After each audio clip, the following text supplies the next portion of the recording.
and multilateralism will prevail. Let us use this opportunity to come out as a stronger community on the other side. Thank you. Health Assembly, Dr. Tedros Adhanom Ghebreyesus, Director General of the World Health Organization, ministers, heads of delegation, representatives of international organizations, delegates, ladies and gentlemen. It is truly a pleasure to address you, colleagues throughout all regions of the world, in this historical occasion of the 73rd World Health Assembly, which is taking place virtually. Even though we are separated in terms of space, we are closer than ever. We will take that again. May I now back to Canada and Mexico, please? Ambassador Kevin, President of the 73rd World Health Assembly, Dr. Tedros Adhanom Ghebreyesus, Director General of the World Health Organization, ministers, heads of delegation, representatives of international organizations, delegates, ladies and gentlemen. It is truly a pleasure to address you, colleagues throughout all regions in the world, in this historic occasion that is the 73rd World Health Assembly in a virtual form. Although we are separated in space, we are closer than ever with a common objective: facing the effects of coronavirus with health as at the forefront of our interests, beyond commercial interests, as well as protecting our health workers and preparing for what will happen afterwards. SARS-CoV-2 unmasked other similar pandemics or worse pandemics than the virus itself, such as overweight, obesity, diabetes, and high blood pressure.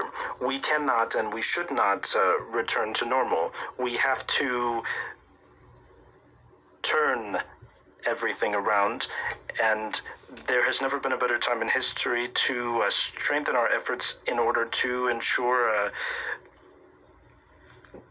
better nutrition and to include environmental health as an indivisible determinant for human health, and to include it permanently in our agendas under our Sustainable Development Agenda. Mexico recognizes the important effort of the WHO in order to carry out this meeting.